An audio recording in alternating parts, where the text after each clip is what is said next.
Our third speaker is Angelica Guerrero.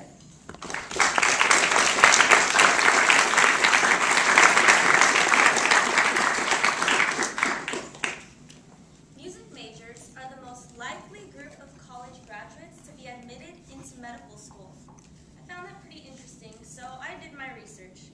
Now I know we all like music in some way. We listen to it, we practice it, some of us like it as a hobby. And yet we're forced to take classes like English, history, biology, calculus, and we find ourselves thinking, why do we need to use this? When are we going to ever use this again? Why do we need to learn about dead people? I can relate to this because I've been in music for about 10 years, and I've been in piano, choir, and I'm currently enrolled in a music class here. And I've come to realize how much it's helped me in other aspects like critical thinking, discipline, and culture. All skills that I've actually found myself using outside of the classroom. But yet, when it comes to budget cuts, music programs are one of the first classes to be cut from public schools. So today I'm going to tell you why that's not right and how it's crucial and should be mandatory as core curriculum because it helps us with language and reasoning, behavior and society, and even emotional health. So let's begin with the skills it helps us develop, language and reasoning. In an article from CNN called The Importance of Music Education in Schools in 2011 by James Zafiri, students reported to have been playing a musical instrument since middle school, had a higher language capacity, and it was easier for them to learn a new language. Now for me, I've been speaking Spanish my whole life, and even though I don't practice it as much as I used to, I still find that it hasn't diminished, and I can still read, write, and speak it perfectly. And it's also reported for students in music to have higher test scores. Here is a graph of art students who had higher test scores in SATs, and over 50% of these students were involved in music in various programs. So other than being just creative, it's really complex and it requires perfection. So you really do need that wide range of mental capacity. In an article called Playing Along with the Mozart Effect from the LA Times in 2010 by Melissa Healy, the Mozart effect refers to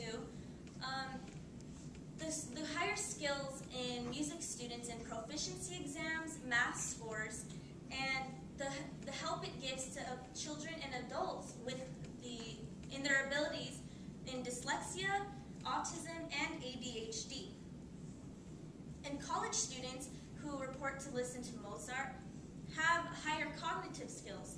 And the article also noted that out of 144 6-year-olds, those reported to be instructed in keyboard and vocal instruction had 3 points higher in an IQ test than those who were studying drama, dance, or no arts at all. So now that you know the kind of skills it helps us develop, I will go into how we can apply these to better our behavior and how we can apply them to promote social change even. In an article called Learning the Score from the New Yorker in 2006 by Alex Ross, most students spend most of their time occupied in rehearsals, practicing for their exams, and even those with a passion for music move on to further their career in music. Now for me, I have a final on Monday in piano, and honestly, I've been nothing but a hermit, just trying to get it perfect, because it's pretty challenging. And some of these are involved in cultural events, and they put concerts for benefits, for their peers, fundraisers, and to reveal unrecognized talent. In the book, Releasing the Imagination by Maxine Green in 2000, it could even promote social change, like I said, because it brings people together since there's so many people that are interested in music, so it just brings similar interests together. It also develops a tolerance for different styles, different cultures, and even in the classroom for their peers' mistakes in music. When I'm in the classroom in my class this quarter, I can appreciate and understand the strenuous work it takes to get every note exactly right, because it's really hard. And I don't remember the last time biology or history helped me appreciate my peers and their mistakes, and I don't remember it making me more understanding, and you really need that. Children are mostly influenced by this because they are the ones that are instilled with it since a very young age. So far we've learned the skills they help us develop, how we can apply them to society and our behavior, and now we're going to go into how they can even keep us emotionally healthy.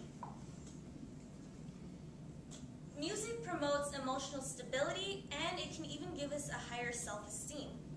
In an excerpt from the International Journal of Music Education and by Suzanne Hallam in 2009, those that progressed in their music instruction also had a corresponding progression in their self-esteem, and mostly because it gives you more of a sense of achievement. And it's kind of true because a lot of my friends, well actually most of them, don't play an instrument or sing or do anything in music.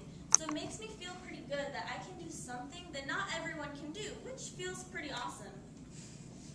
And when I took calculus, it was the first class I failed, I struggled, so that really did not help my self-esteem at all. I did not feel like I had an achievement. It also gives you more of a willingness to talk about your feelings.